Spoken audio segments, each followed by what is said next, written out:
Assalamualaikum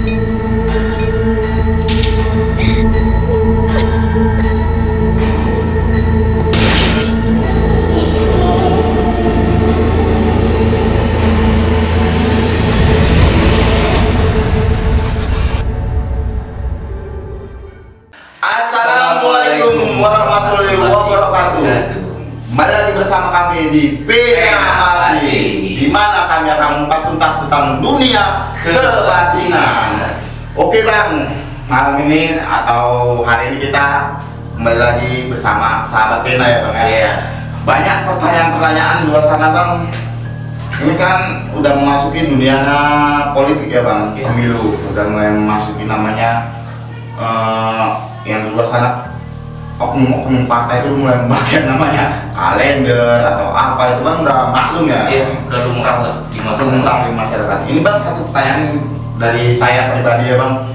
Saya banyak mengetahui dari video-video juga ya bang, macam di Facebook atau di TikTok ada tuh bang oknum-oknum politikus tuh yang datang ke tempat-tempat keramat Ya, untuk berziarah, katanya sih berziarah, tapi mencari yang namanya apa itu bang, suatu keberkahan dia untuk menjalani dunia politiknya. Itu betul nggak tuh bang? iya. Tidak heran ya, di zaman sekarang itu memang nggak bisa dipungkiri. Banyak oknum-oknum politik yang niatnya itu berziarah ke tempat-tempat keramat. Sekarang kita kembali ke niatnya. Kalau memang niat dia berziarah itu memang disunahkan sama Rasul. Nah, untuk berziarah. Tapi kalau niat dia untuk mencari keberkahan, untuk agar pemilu ini bisa dimenangkan dia, itu sudah termasuk dalam kesyirikan.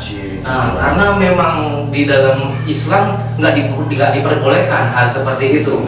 Banyak memang orang yang datang itu minta dimenangkan, bah saya menangkanlah dalam pemilu ini. Nah, dengan doa-doa seperti itu, dia mintanya udah sama jin gitu, bukan sama yang kuasa. Karena sejatinya orang meninggal itu kan kembali kepada Yang Maha Kuasa.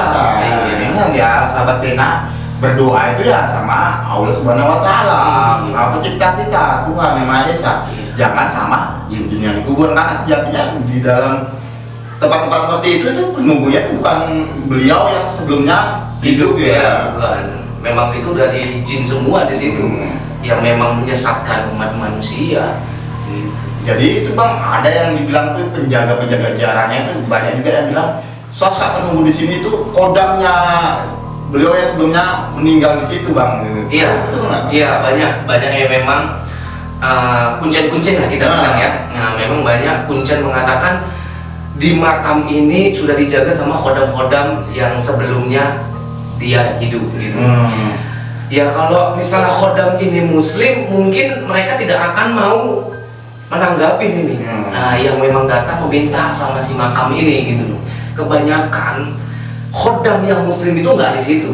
Banyak yang memang udah nggak muslim lah, mampu menyesatkan mereka, seperti itu.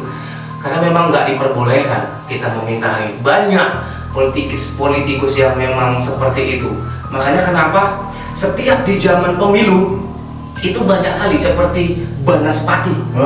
Itu salah satu perang santet itu antara kader satu sama kader dua. Oh sampai jalannya seperti itu bang. Iya. Nama Banaspati itu kan seperti ilmu yang sudah tinggi tuh bang. Iya, itu termasuk salah satu ilmu santet. Contohnya.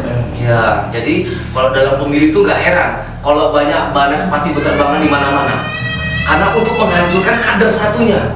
Seperti itu. Saya kira dulu yang terbang seperti itu cuma keris-keris di zaman saya kecil kan keris terbang seperti itu bang. Iya. Zaman sekarang Banaspati udah bisa terbang-terbangan. Iya. Sahabat Pena. Oke sahabat Pena yang ingin bertanya langsung saja komentar di bawah video ini ya. Jangan lupa like, comment, and share video ini. Mungkin sahabat Pena bisa membantu kami untuk berkembangkan channel ini supaya kami bisa terus berkreasi tentang hal kebatinan seperti ini ya.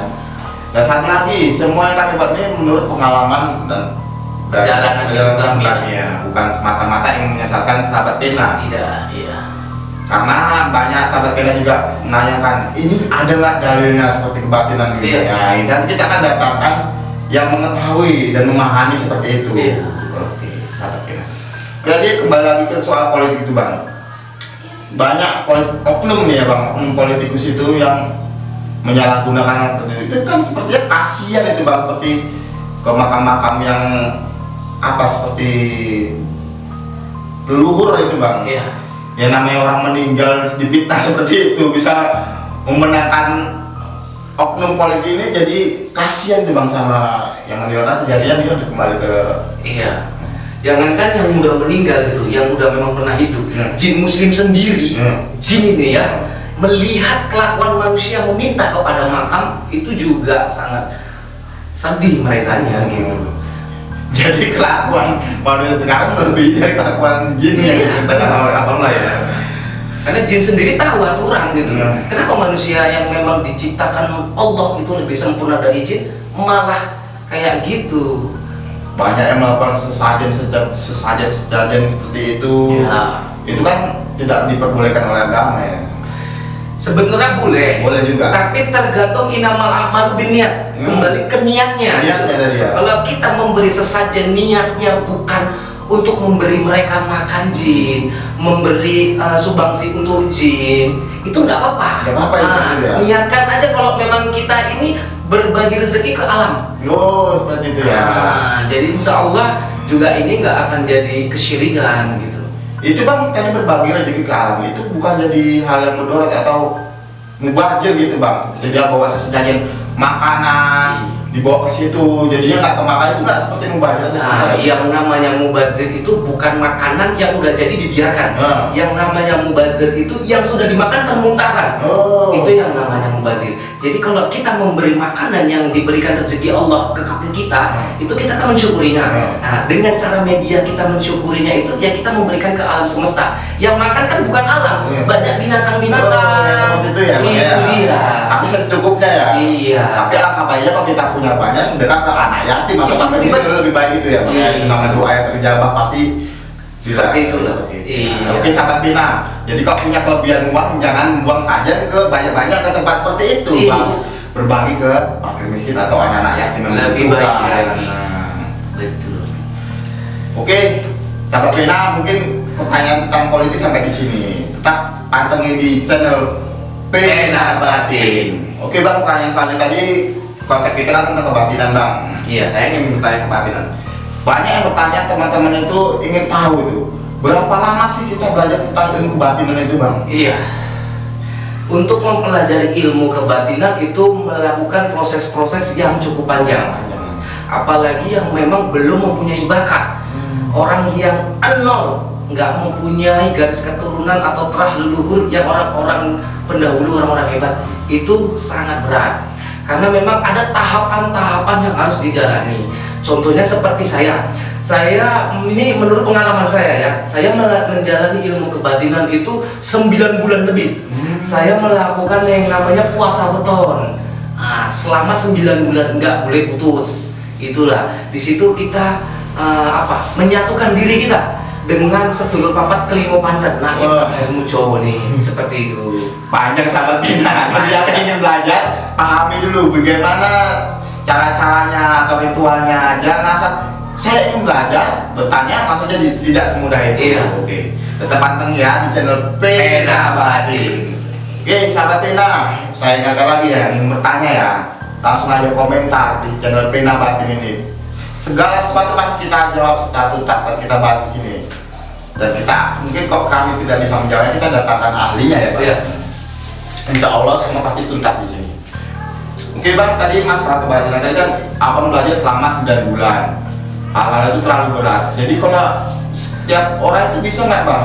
Dia ingin proses itu dipercepat atau dia ingin itu instan, itu bisa nggak? Iya, ada bermacam-macam ilmu yang memang ada ritualnya, juga ada yang instan. Kalau kita ngambil ke yang instan, itu ada ijab kabul atau mahar untuk penebus ritual yang dilakukan gurunya.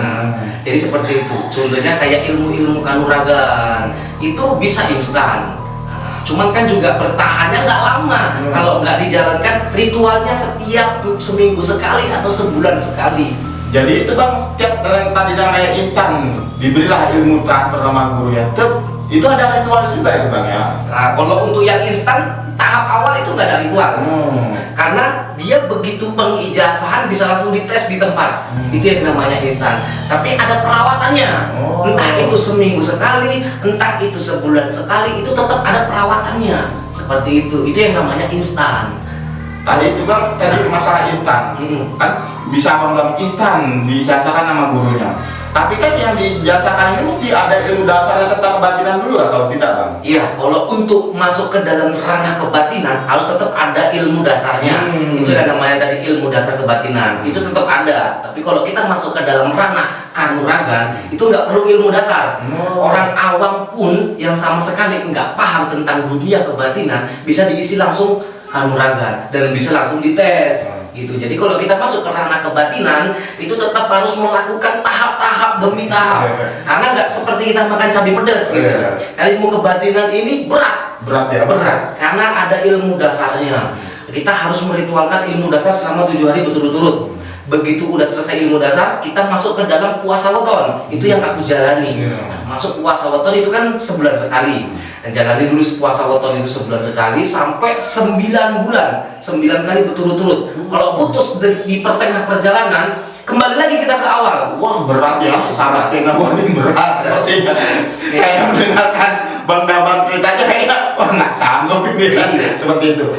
Tadi saya yang bertanya, mungkin sahabat Penabatin yang nggak ngerti itu ilmu kanuragan itu seperti apa itu bang? Kan banyak kanuragan seperti banyak yang dengar cuma dari cerita-cerita mak lampir, angin dharma, ilmu kanuragan seperti itu. Apa sih ilmu kanuragan ini? Iya, ilmu kanuragan banyak isinya, seperti ilmu-ilmu kebal, anti sajam, anti tembak, anti bakar, banyak ilmu kanuragan, pukulan atau penderas. Jadi ilmu kanuragan itu ilmu fisik gitu ya bang? Iya. Kekuatan fisik kita Iya. Ya. Berarti itu kanuragan itu kekuatan fisik itu sahabat Pena. Jadi sahabat Pena yang ingin tahan bacok, tangan banting, mungkin bisa aja tapi jangan disalahgunakan. Iya. Ya. Mungkin banyak ya oknum-oknum menyalahgunakan ilmu kanuragan itu bang. Iya, banyak memang karena sebenarnya ilmu kanuragan ini ilmu budaya yang memang harus dilestarikan dari leluhur kita, seperti ilmu-ilmu debus ya. Itu termasuk kanuragan yang sering ditampilkan sama masyarakat Banten umumnya ya seperti itu. Tapi karena zaman sekarang banyak disalahgunakan ya jadinya seperti ini gitu. Salah arah, yang dosa pun ya ikut gurunya. Iya. Karena itu termasuk bukan pahala jariah, dosa jariah. Iya. Jadi bukan hanya amal aja jadi jariah, dosa bisa jadi jariah ya bang ya. Banyak yang dijumpai itu seperti macam oknum maling, perampok yang paham kebal baca itu mungkin punya ilmu kanuragan seperti itu ya. Rata-rata mereka memang mempunyai kanuragan seperti kayak ilmu halimun, ilmu gendam. Itu rata-rata yang memang bisa dilakukan yang dipunyai para orang-orang seperti itu gitu. Mungkin di awal dia berguru itu niatnya baik bang. Berangsur waktu masalah ekonomi jadi dia terjerumus seperti itu ya. Mungkin semua ilmu itu baik ya bang ya. Benar. Kalau kita menjalannya dengan baik. Makanya itu segala sesuatu hal kalau kita pergunakan baik akan menjadi baik. Jadi sahabat saya Penabatin, nggak semua hal yang itu kita lihat itu buruk ya bang. Iya, benar. Mungkin di awal dia baik karena suatu hal bisa terjerumus seperti itu. Kita nggak boleh suzon pada orang. Oke, sahabat Penabatin, sampai di sini aja sesi kita pada hari ini ya bang ya. Kita akan jumpa di lain waktu. Bisa ya bang ya? Insya Allah pada waktu kita kupas tuntas apapun yang Anda tanyakan. Nah, jadi jangan sungkan, bertanya aja langsung di kolom komentar. Jangan lupa like, comment, and subscribe-nya ya. Kalian di-share juga bang, biar kita makin hadir di sela-sela masyarakat sahabat Penabatin ya. Oke sahabat Penabatin, tulis ceritamu dan akan kami bahas di sini. Tetap di channel Penabatin. Assalamualaikum warahmatullahi wabarakatuh.